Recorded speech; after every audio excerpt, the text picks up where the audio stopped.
Fantasy managers, hello and welcome back to the FPL Addicts podcasts. We are back for a new season of FPL. We are ready and we're going to be doing it all over again. So welcome to the Game Week 1 FPL podcast for the 2022-23 season.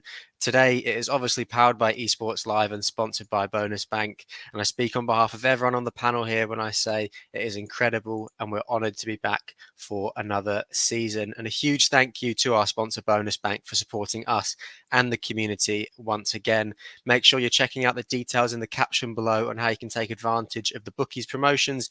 It's free to set up, but you can also receive 25% off your first premium month with the use of our discount code. And whether you're listening or watching, if you're enjoying the content, make sure you give our video some love with a like, rating, or review, as well as a subscription. So we're back, and the panel, there are some familiar faces, and there is also two new faces. So Jack, you are back for the season. How you feeling, mate? You're a married man now. You've had a fairly busy off season compared to the rest of us. So how are you doing? Yeah, well, listen, I'm really good, mate, and great to have everyone on join us today. It's been a long off season for us. Obviously, yeah, as you mentioned, a married man now. So hopefully it brings me a bit of good luck this season, because obviously you know how bad my FPL form is. But yeah, excited to get going and delighted to be back. Yeah, absolutely. And Ollie, obviously another familiar face with the podcast. How do you think you're going to go in FPL this season? Because I know there's only one thing on your mind, and that's beating me again. That's exactly what I was thinking. You can read me like a book, can't you? But no, it is great to be back again. Got the one season streak over L, so I've got to make that too. But yeah, this is a really good group, as it always is. Really good panel. So looking forward to getting going, and hopefully we can have a bit of fun, a bit of banter while we have a bit of seriousness as well. And Reidy, the resident hitman, returning yet again for another season with the FPL Addicts. How excited are you for the upcoming season?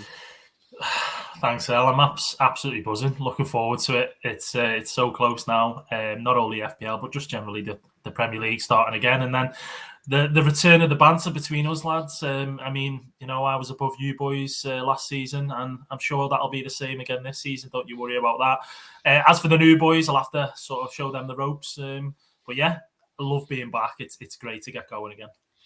Yeah, as Reidy was alluding to the new boys, we've got our first one that I'll introduce for us today, Chaza Roberts, Charlie Roberts, the absolute Aussie legend that he is. His best finish was 30k 2 seasons ago. He's an up-and-coming FPL manager, and he also does some writing for Fantasy Football Pundit Weekly, and he does his captain picks and his watch list on there. So, Charlie, first of all, how are you feeling, mate?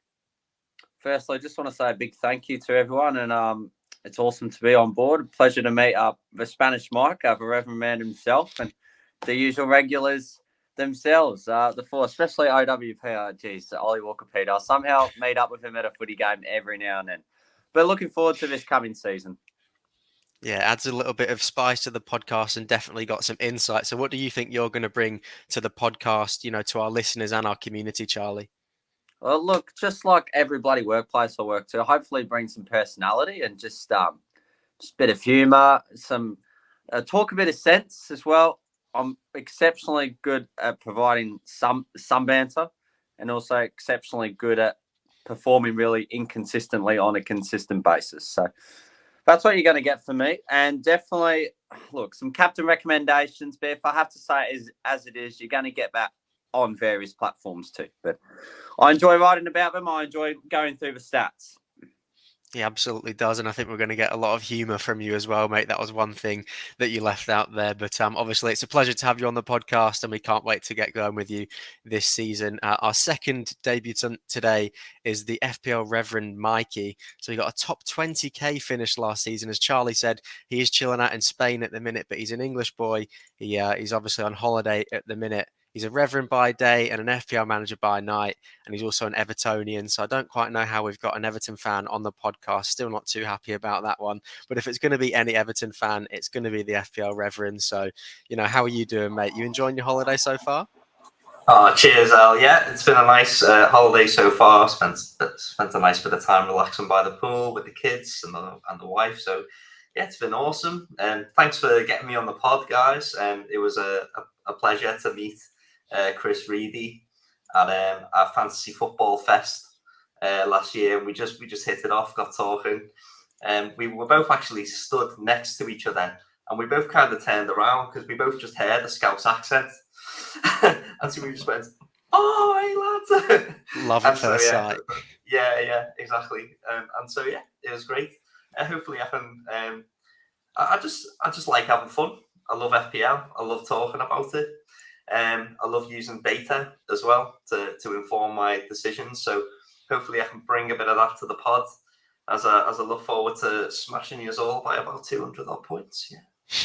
Absolutely, mate. Well, fingers crossed that doesn't happen for the rest of us on the podcast. But you spoke a little bit about data there. But what do you think you can bring to our listeners and our broader community here? I think one of the things that I really try to do in life is I try and kind of entertain every possibility. I don't think there's such a thing as a stupid question. There's only stupid answers, and so if people are and ahhing over decisions, well, we can use data, we can use the eye test, and we can try and make the best informed decision to try and maximize our points potential, which is, what it's all about at the end of the day. Yeah, absolutely, mate. Well, obviously, as I said with Charlie, we're absolutely delighted to have you on the podcast this season, and we can't wait for you to get going. But now that everyone's been introduced, we're going to get into the nitty gritty of things this season, and we're going to get going. This is obviously our Game Week 1 preview show. So, Jack, I'm going to head over to you now, and you can give us, a little bit of insight about our community for this season, what it's going to look like, and the sort of structure of our leagues and everything. Yeah, cheers, El. And yeah, listen, we're so excited to get going. It's our third season with the FPL Addicts as a community and as a unit. Obviously, we bring you a podcast each week, obviously a bit of nonsense, but this year we're hoping for even more FPL content with the new additions to the panel, as well as Reidy's usual nonsense as well. So it's really exciting time for us. But what I've got up on screen now, and for the listeners at home, we have relaunched our competitions for this season. Last year we had a paid mini and a free mini, and we've also this season we've renewed them. We've increased the prize pool for the league membership, so it's now, instead of the paid mini, it's called the Members League. Over $5,000 in Aussie dollars in there to be won. Manager of the month sponsored by our fantastic sponsor Bonus Bank. $150 a month to be won there, as well as $40 in the Manager of the Week. So if you are not in there yet, get yourself in. There are some huge prizes, so weekly, monthly, and also the end of season. $1,000 is the cash prize. Kieran King won that last year from England, one of Reidy's friends. Can you win it this season? It is up for grabs. So make sure you head over there. We've obviously got our public league as well. You can enter with the code Y81WTO. So that is our brand new free to play public league. Can you beat Billy Brannigan? He got 2,711 points there last season. Imagine 7,000. What a manager. So yeah, huge points haul. Can you beat him and claim the bragging rights? Along with that, we've got the Women's League. YTR1J8 is the code to enter there. Leanne, who won that competition last year, she has now entered the Members League. So it is game on in that members competition. And we've also brought in more of a cheap low entry price competition as well. The head-to-head Members League, 16 managers, 150 cash prize, $25 in, and it's head-to-head, so a bit more tactical, and it's up for grabs in there too. So lots to happen, lots to come, but yeah, super excited. And you can enter all these competitions via our website in our caption below, or if you head to fpladdicts.com.au, you can play in there. And can you take on us lot as well in the panel? Obviously, Mikey and Charlie are in this season, so it's going to be a bit more competitive from our point of view. Yeah, I absolutely think it will be, Jack. And, the amount of leagues that we've got running this season, it's really the best, in everyone's best interest to get involved in as many, as you possibly can, get involved with the community. It's a brilliant community, and one that is obviously still building, as we go along. So, as many as you can. Jack said the code there. All the information will be down in the caption below as well. So just make sure that you're getting involved in these leagues. And we just got a quick advert from our sponsor Bonus Bank. For those those that are new around here and obviously don't know too much about Bonus Bank, they've actually launched a free tool this season to help people with their FPL mini leagues, where this tool displays the probabilities of clean sheets for each team and which player is likely to score, which is obviously going to be useful in determining which defenders are going to be best to pick, as well as assisting with those captain choices. So you got to be listening to Charlie and you got to be listening to Bonus Bank for these captain choices every single week. So make sure you jump down in the description below to find out, how you can get involved with Bonus Bank. But now that that's over, we're going to get into a bit of discussion now, boys, and this is what we're here for. We're here to talk FPL. We're all absolutely crazy for it. So we're going to start, and everyone can just feel free to chime in. I'll direct the question at one person, but anyone, because I know that Reidy's going to be sitting there wanting to answer every single question, and probably sit on the fence for every one. But the best formation to pick is quite a controversial topic in the community at the minute. And Reidy, I will go to you first. What do you think is the go-to formation this season? Oh, I see. Give me stick already, boys. And then the first question comes to me. That's how it's going to go this season. That's fine with me. But in terms of formation pick, it's between two, I think. I'd go with your 3-5-2s or even your 4-5-1. That's the two for me that I'd look at this season. People saying big at the back might not be a thing anymore. Those five at the back and so on. But I think really the choice of strikers this season, it's looking to be really, really good, which is something that we've missed out on the last couple of seasons or so. There've been a couple of position changes for the likes of Havertz and Jota and so on. You've got Haaland in here now, Jesus as well, who's now a desired pick with his ownership being so high. And I think, you can actually spread your money across your team quite evenly, even if you go for two premiums. So I think the likes of, as I say, the 4-5-1 is quite appealing, or even a 3-5-2. If you can get a couple of 8 million midfielders in there as well, and then pick a premium striker and maybe a Jesus, it's really, really attractive. So they're the two that I think are the most popular, or will be the most popular. Yeah, I think, there's a lot of different opinions at the minute within the community, a lot of people chiming in. So, Mikey, what do you sort of make of what Reidy's just said there? He's going with his 3-5-2, very midfielder heavy. What's your sort of assessment of what he's just said?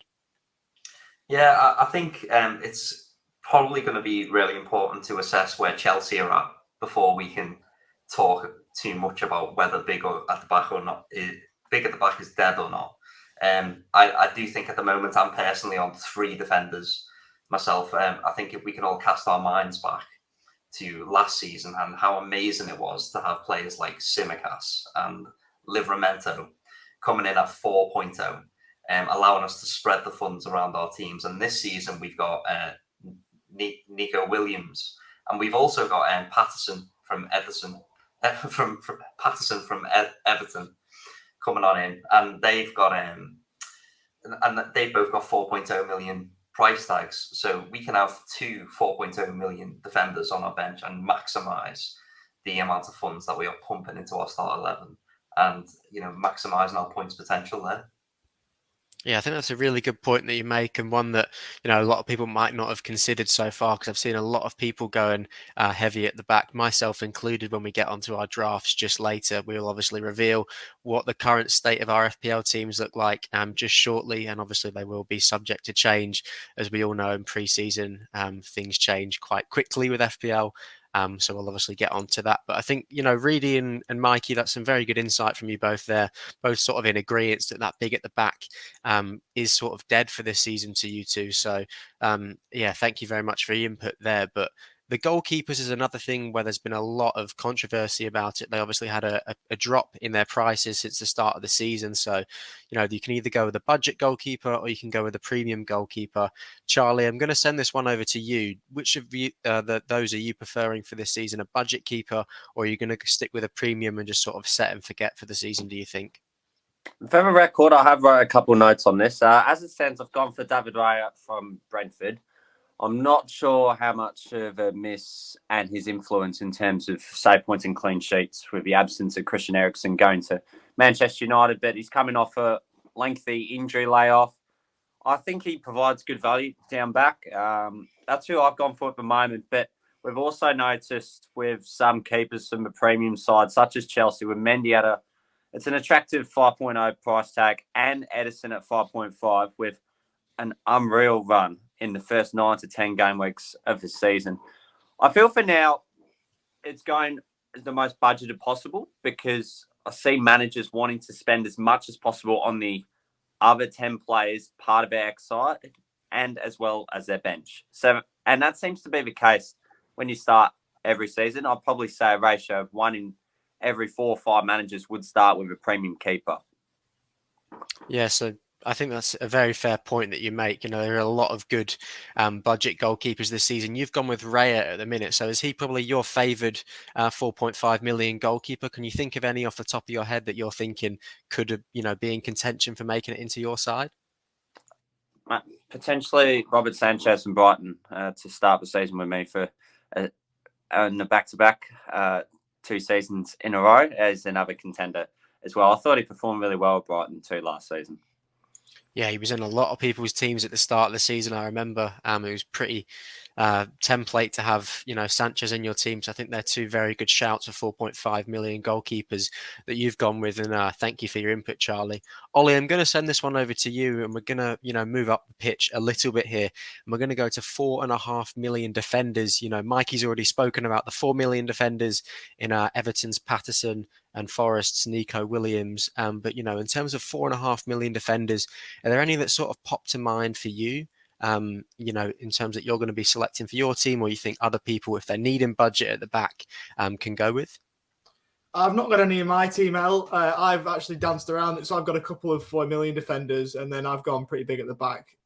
So I've not got any 4.5. But, when you mention 4.5 million defenders, those that listened into the podcast last year should know what I'm about to say. Mark Gay, he's got to get a mention in for me.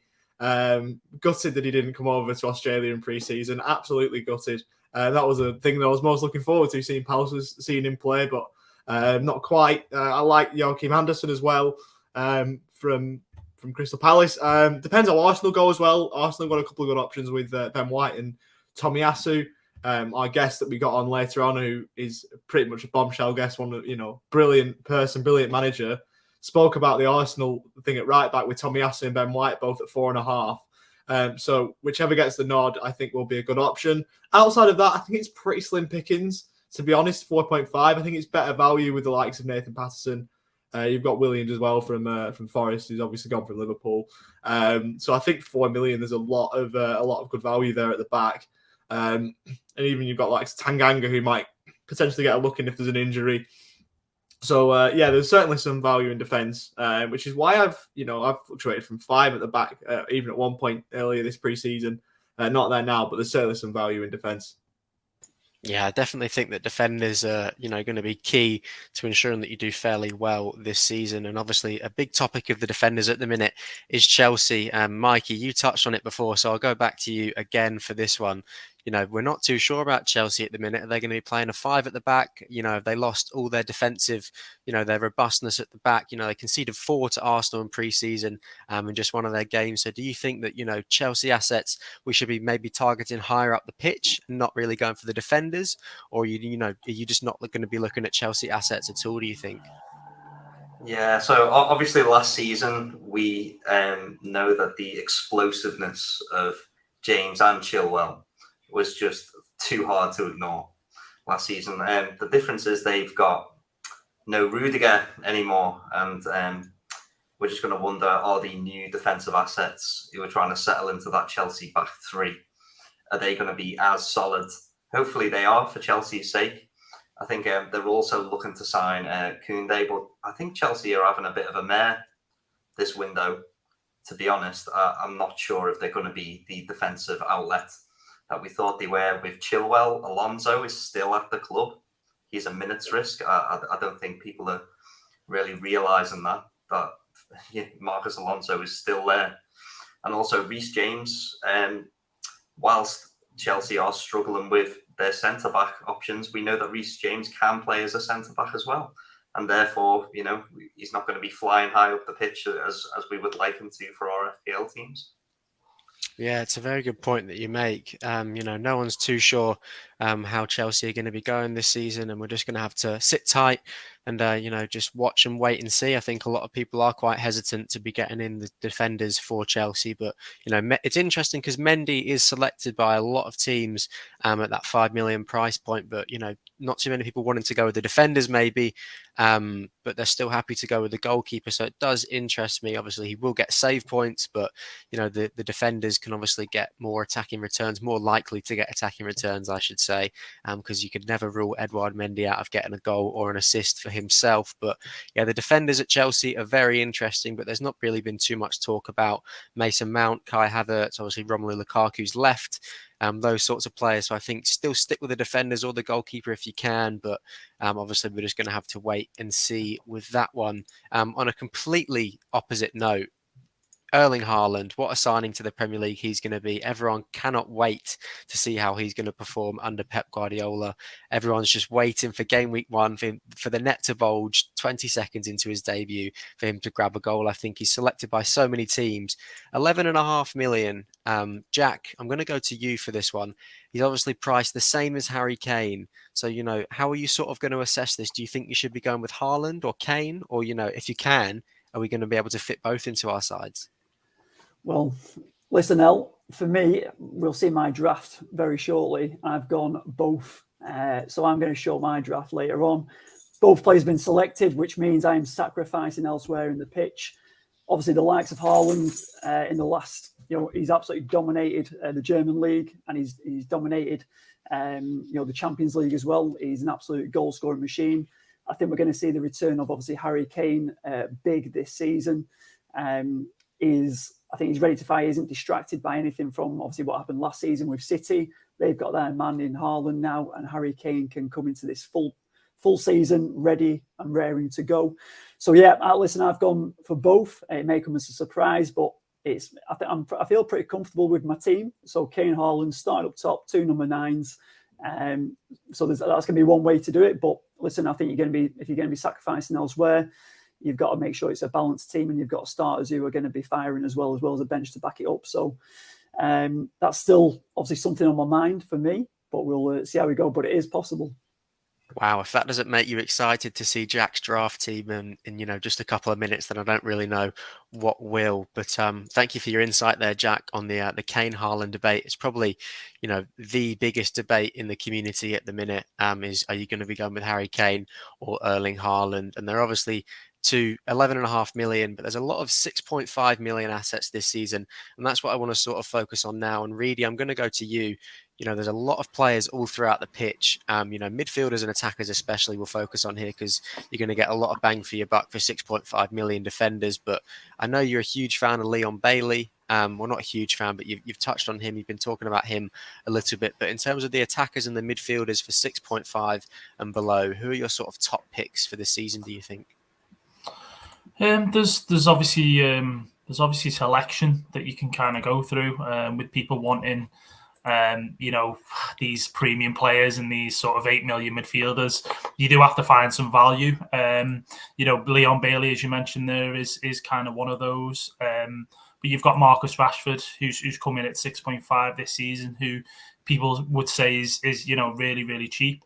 So you've got him to look at. You've also then got the likes of James Ward-Prowse, who, not an easy fixture against the likes of Spurs first game, but he's always on set pieces and he always gets some points. Another one is Odegaard for Arsenal. He's looked really good pre-season. And he is normally what people would say the pre-assist to the assist. So basically, it's another one I want to mention before I forget it is Christian Eriksen. Great signing for Manchester United, and he's an option as well for people to consider if he gets the minutes. So, they're the 6.5s. Anything below that, Leon Bailey, Pedro Neto, who has been talked about so much already pre-season, and now with Jimenez being injured. Is he going to be better? Is he going to be worse? Who will know? But he's definitely on people's thoughts for the season. Yeah, absolutely. And you've got a little special guest there in the background, Reidy. So we'll move on to another question. We've got, 2 off the top of my head that I can think of to go that I really want to get your input from, lads. So we'll go to you for this one, Mikey.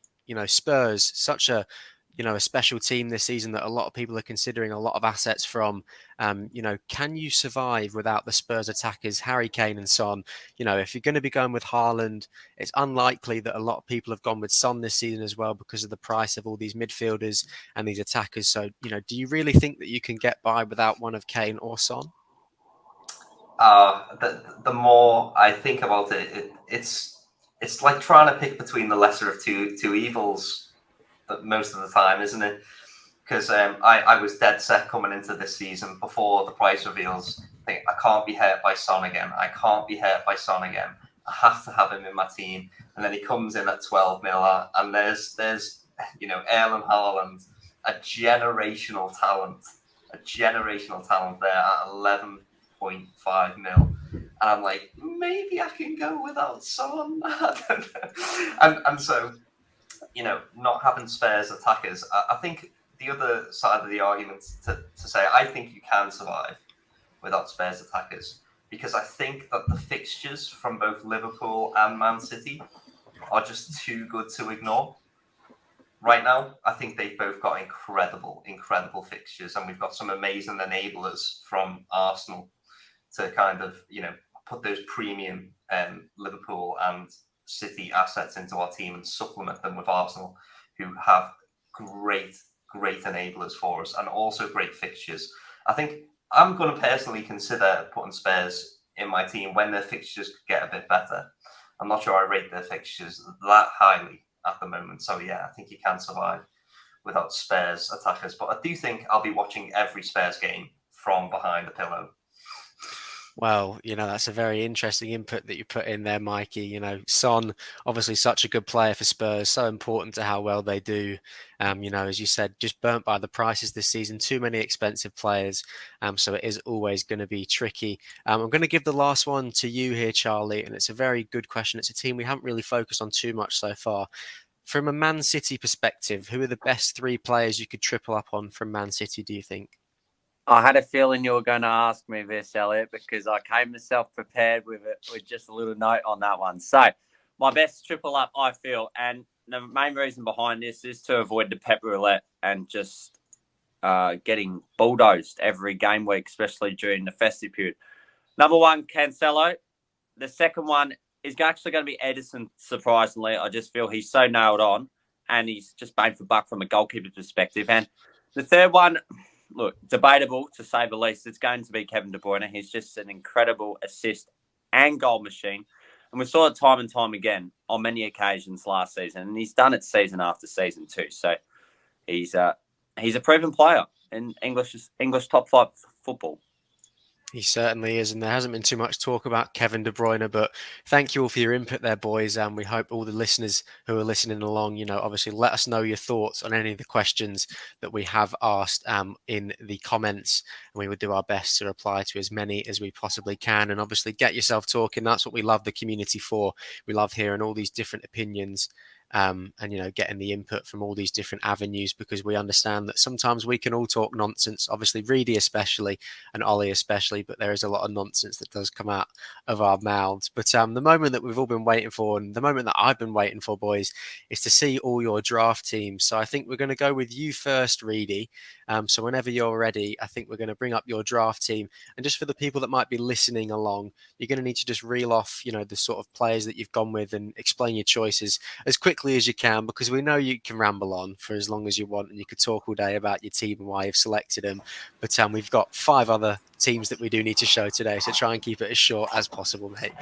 All right. He's telling me off already, Jack? Is this what you've got him doing? This is what it's about. But no, fair enough. I won't take too much airtime.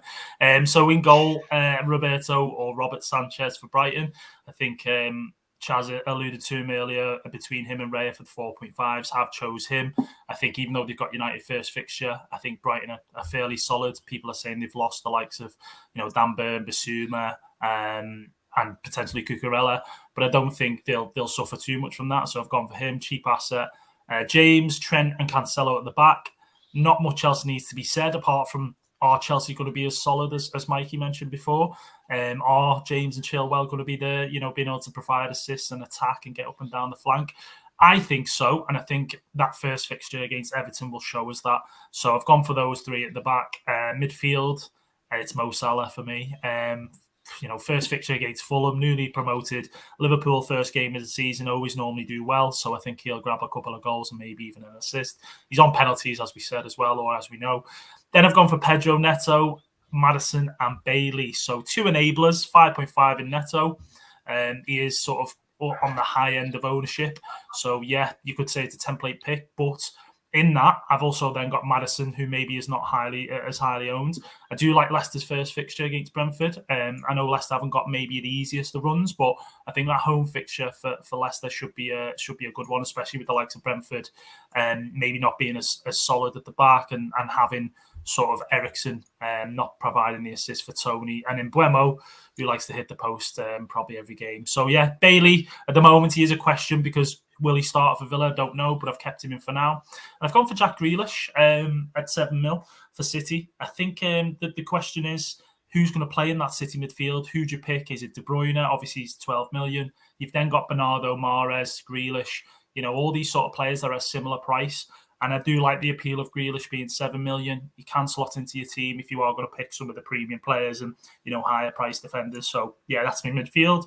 And then I've gone for Kane and Jesus up top. Both been amazing pre-season. Jesus looks like he's right at home in that Arsenal team. And I think that's what they've been lacking. So I've gone for him at 8 million.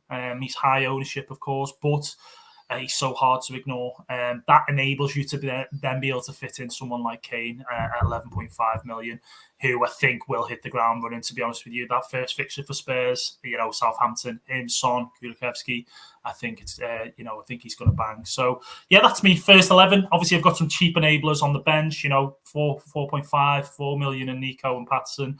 But that's what I've gone with, boys. Tear it apart if you want. Yeah, well, I want obviously your good mates with Jack and Reverend. So I'm going to get Mikey to maybe give a little bit of feedback on your team just before he rates it out of 10. Gladly. So take it away, Mikey. Yeah, man. First of all, gotta say, I actually quite like the fact that you are maximising the amount of money that you can put into your starting 11 by going with Williams and Patterson there. What I do like is the fact that you've got Kane and that you've got Salah and you've got Grealish. So you're having a little slice of every top team's attack. So hopefully you'll get some returns from there. Where if I can be critical, which to be fair, it pains me to say it's a good draft mate, but if I can be critical, I like having either Neto or Bailey. I don't like having both. I think your midfield is looking a bit thin there with both of them in there. I'd probably try and get rid of someone like Neto, maybe bring in someone like Zinchenko, who's an out of position defender playing for a great team. But it's 6 of one and half a dozen of the other. But yeah, if I can give some feedback there, it's I feel like your midfield is a little bit thin in there. Yeah, no, appreciate that. I can take that. Yeah, I can fully understand. Thanks, Mikey. Yeah, I think that's a fair criticism that you've given there, Mikey. And obviously, the game that you've come up with, Mikey, is come draft with me. So we're going to all rate everyone's drafts out of 10. So we don't need any explanation, boys. We just need a score out of 10. We're going to go down the order that we are positioned on the screen now. So I'm going to go first. Reidy, I'm going to give you an 8 out of 10. Ollie, what are you giving him? I want to go on 8 as well because a lot of the feedback that Reverend's given for Reidy, I've also gone with myself, so I've got to back Reidy's team because I want to back myself in, so I'll go an 8. Yeah, Mikey, what about you? It's going to be a 7 from me. I'm sorry, not as generous as the other boys. I was going to say 6 before you said 8, to be honest, but I feel like 6 is better. 6 is too harsh, Yeah, at least you don't have 22 million on the bench. You know what I mean? That's true. But yeah, 7. I think 7 it's solid. It's really solid. Could always be worse. Jack, what about you? What do you give it out of 10? God, I can't wait for Mikey to see my draft. Jesus. Gonna be absolutely killing it. Listen, I like this team, Reidy. I'm going to give you an 8, mate. I like it. Cheers. Yeah, Charlie, to round it off, what do you give Reidy's team out of 10? 8.1 because I reckon Reidy's just such a good-looking human being. Oh, Chaz, what a charmer. Cheers, boys. Not too bad. Could have been worse, but I'll take that. Mostly 8s, apart from Mikey, because he's a bitter blow, so we can understand that. Yeah, as Reidy said, mostly 8s for him there. And we'll move on to the second team now. Ollie, I believe it is going to be you. So, obviously no Premier League allegiance for you. So you probably have the least biased team out of all of us, I think. No allegiance to anyone. So, Ollie, just take us through your team ever so quickly. Yeah, sorry, on this transfer screen, I didn't realise that's why I had to scroll down a little bit. But at the moment, I've got my Mendy in goal. He's literally been in there since day one, since FPL opened. Slightly tempted now by Edison, but I'm going to leave that City spot free. So I'm going to do a Mendy in goal. Back 4, like I say, it has been a back 5. It's been a back 3. I'm not really a fan of having Williams in there to start, but I'm going to go with it for now. I think by the time game week 1 hits, he'll be on my bench. Salah, Neto, and Leon Bailey. That's why I rated Reidy a little bit higher, because I've gone with both of those in midfield as well. Again, ideally, I'd like to upgrade one of those, but it just means I have to take out one of my attackers, and I'm not sure what I'm going to do with that yet. And then a heavy front three of Kane, Haaland, and Jesus. Something I don't really like to do is go too heavy early on, but I just think those 3, you've got to go with them. I think I've got a fear of missing out if one of them goes big, because you have a look at their ownership here. You've got 22.6 for Harry Kane, just a bit low for him. 58.1 for Haaland. Jesus nearly 65%. And obviously with Jesus up top, the little bit of a positive for Reverend. So getting on his good books early on, having him up top, hopefully he doesn't crucify me. But look, I like my team. I think there will be a few changes made before game week 1, but at the moment I'm not too mad with it. All right, I'm going to refrain from any sort of slagging your team off, Ollie, but I'm going to give you a 7.5 out of 10 from me. Charlie, what do you give Ollie's team out of 10? I'm going for a 7, Ollie, because I've seen better work from Ollie in his commentary than dishing up a pre-season FPL team. But I like it. I feel the Threemium may make the side a little imbalanced, but I do also see the point of view of all 3 getting to the point of all being essential as we start day 1. Yeah, Mikey, what do you make of Ollie's draft? I'm sorry, man. I'm going to start getting a reputation for being a bit harsh, but I can't get behind the Threemium, I'm afraid. I think the rest of your team is too weak, so it's a 6 from me, man. I'm afraid. I'm sorry, bro. But the Threemium, love them all as individual options, but not together. I think that's a fair assessment from you there. Jack, what about you? Yeah, I think the back line's a bit too weak for me, mate. So I'm going to go a 6. And Reidy, what about you? Elliot's like, Reidy, what about you? Don't give him anything too low. I'm going to say it only needs some tweaking, so I'm going to say 7 for all. It's not the worst I've seen. Yeah. Okay, so not quite as positive all around the board as we were with Reidy's there. But Ollie, thank you for sharing your team there. And obviously, everyone's going to go away and change their team. So we highly doubt any of these are going to be how we start the season, especially Ollie's after that feedback. I think we will move on quickly to avoid any sort of awkwardness as Ollie just goes and cries in the corner. Jack, we're going to go to your team now. So take us through your team ever so quickly. Yeah, I'll do mine really quick. Lads, I know push for time. So Mendy in goal, backline, Trent, Cancelo, Dalot and Diaz. Midfield of Salah, Martinelli, Neto, Bailey, and up top, Kane and Haaland. On the bench, Forster, White, Greenwood, Andreas. Obviously, I've gone for a very light midfield, full of flair, full of potential, but very weak in that midfield because I've gone up big up top and I've got a decent back line as well. So in quick, in very brief, that is my team. I'm quite happy with it. There's definitely a bit of movement to be had, but I think it's got the bones of a good team. I like the fixtures the teams have got as well. Haaland and Kane are going to obviously destroy it. I couldn't get Jesus in there as well. I think it's a bit greedy. But you've got to spread those funds elsewhere, but definitely work on the midfield, which I'm sure is going to be the feedback from the community. But yeah, what do you reckon, El? I'm going to go with a 7.5 from me, mate. I think, as you said, the midfield is a little bit weak, but I think the defence is very strong and the attackers are very strong. So, Charlie, what do you make of Jack's team? Yeah, I reckon a 7. I just feel the midfield is relatively too light, but you just understand where the spreading the funds comes from. So I really love it after top, and I think a defence may have a little area of improvement. However, I reckon it does just enough to be worthy of respectable claims. Yeah, Cheers, Mikey, Charlie. what do you make of Jax? Yeah, I think as a freemium draft, I don't hate it, but as we say, I think the midfield is a bit light, and so I'm going to go for a 7 this time. Yeah. I'll take the 7, Mikey. And quickly, Mikey, what do you think about having White instead of Bailey on the pitch? If I went for a 5, do you know if he wasn't playing and White was on there with the Arsenal asset? I think Ben White's a really solid option. It's just you don't necessarily need wing backs. Sometimes you can just take the 6 points every week for 4.5 mil. So what do you reckon? Start with a 5-3-2. I like it better. It's still a 7 though.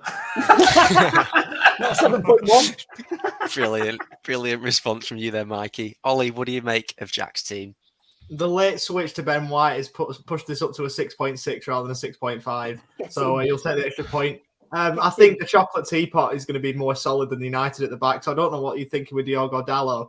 I like that 3. I don't mind that 3-man midfield. I think Martinelli. It's going to be interesting to see how he goes. I actually like the no Jesus option. So I think, again, alongside your feedback for my team, I think the first thing I'm going to do is probably take Jesus out of mine, which is, which is your inspiration. So I'm going to owe my early season to you if he doesn't do anything. But no, I'll go 6.5. Yeah, and Reedy, round it off. What do you make of Jack's team?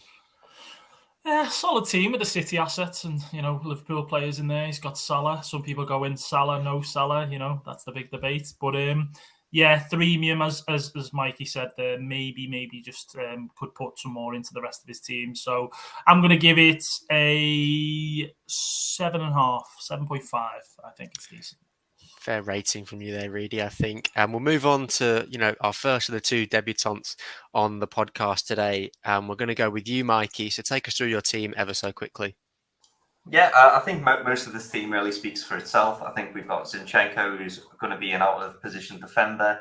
I think Erdegaard, obviously some people have gone through Martinelli, but I think Martinelli could be a minutes risk. I feel like most of the play in Arsenal goes through Erdegaard, so if there's going to be a slice of attack and returns, hopefully he's going to be a part of it. I think the big talking point for this team, though, is obviously Darwin right there in the middle. A lot of people have been saying, who's your third Liverpool asset? Is it going to be Robbo? Is it going to be Diaz? Or is it going to be Alisson? I can't believe I'm saying this out loud sometimes, but the fact that we've got Liverpool's brand new £85 million striker with Mane just leaving and him coming in, having banged in 4 in pre-season in 1 game against a decent side. I just think if he goes off, everyone is going to be sweating. And if not, I can always move him down game week 3 into one of those tasty 8 million midfield options. But for me, his ceiling is really high. He's got a really high ceiling, probably higher than Robbo and Diaz's for me. So there you go. Roast me. Yeah, all right then. So I'm going to go with a 7.5 off the bat, Mikey. Charlie, what do you make of his team? I just love the beautiful symmetrical art of the Man City boys all in line and the Arsenal boys in line. So considering how aesthetically pleasing it is, I'm going to give it a 7.6. That's fair. Jack, what about you? Yeah, loving the differential kind of shout with Darwin. We know we can bang.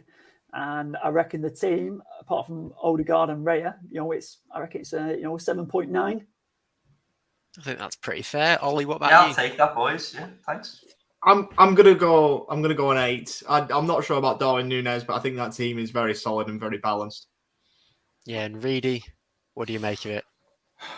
Too many eggs in not enough baskets for me. He's basically 3 City, 3 Liverpool, 3 Arsenal, and then a couple others. So I think he's going a bit too heavy on those teams and not considering some others. It is a draft, though, Mikey. I understand that. So I'm going to go a 7. No, that's fair, boys. Thanks, that. I'll take that from you guys. Take that. That's pretty respectable all around the board. And our second new man on the podcast today, Charlie, we'll go with your team now, mate. So obviously you're going to have to reel it off and let us know, the decisions behind your choices as quick as you possibly can. So take it away whenever you're ready. Yeah, sure. Well, unfortunately, I can't share my screen, but I could tell you very quickly in terms of what it is. So the last time I remember, it was Raya as keeper, Manel was James, Alexander-Arnold. Oh, there it is. Beautiful, fabulous. So this is pretty much where it is. It's relatively heavy down back. The main headline is no Salah. I just feel you get more value from a captaincy rotation with the Tottenham and Man City assets. I think Son is a really good captaincy option for the opening few game weeks. I think Haaland is I feel he's going to dominate with City's fixture list and his pedigree in front of goal. Jesus looks dangerous to go without. Luis Diaz is the interesting one. I feel he can match Salah's points despite the savings on him from a price. Mason Mount and Reece James both looked really good in the back end of last season for Chelsea. Neto's been talked up a fair bit during pre-season. I think he provides exceptional value. And then there's Ben White on the pitch for now. And then the rest are just bench fodders. I think that's a fairly good team from you, Charlie. I'm going to start with the ratings. I'm going to give you an 8 there, despite having no Mo Salah, which is not something that I thought I would be giving you. But, Mikey, what do you make of it? I think if you go the no Salah route, you kind of have to justify it by giving yourself as much Liverpool coverage as possible. And so we only see here 2 Liverpool assets. Other than that, though, I think it's a really solid team. I like you got the 2 8 million midfielders, Son, Haaland, amazing defense. So that gets a 7.5 from me, even though it's got no Salah. I like it. Yeah. Jack, what do you make of Charlie's team? Yeah, like his hair, absolutely unbelievable considering there's no Salah. But listen, with no Salah, I'm going to go, he's a 7. I think that's fair. Ollie, what about you? 7.5. I don't think it's better than Mikey's team, but considering you've gone no Salah, I think that's the best way to do it. Yeah, what about you, Reidy? What do you make of it? Round it off for us. I absolutely love this team. Absolutely love it. I know it's got no Salah, but if you take him out the equation completely and you consider the fact that Chaz has done really well spreading his funds and getting some top players in there, it's an 8.5 for me. I think it's absolutely banging team. So yeah, love it, Chaz. Love it, mate. Wow, and that does round up the drafts from everyone there. And obviously, to save my bacon and to avoid getting crucified by you boys, to find out what my draft is, you're going to have to go over to my Twitter. The handle is on the screen, and all of our handles are on the screen. So make sure you're going over there, boys, and let me know what you think of my draft. Obviously, we will see you when the season begins and everything like that. So we hope that you've enjoyed the first podcast back after a long 6 or so week break. We've enjoyed being back for you. We hope we've given you all the insight that you could possibly need heading into the season. And as we said at the start, make sure you're hitting the like button and subscribe. Obviously, review if you listen on any sort of podcasts and keep the notifications on so you can always know when we are going live. And keep an eye out on our YouTube channel for the streams, obviously, as I said, and it's going to be growing. We've started fresh. So until then, stay safe, everyone. Boys, it's been a pleasure to be back with you, and we hope that you've all enjoyed the podcast for today.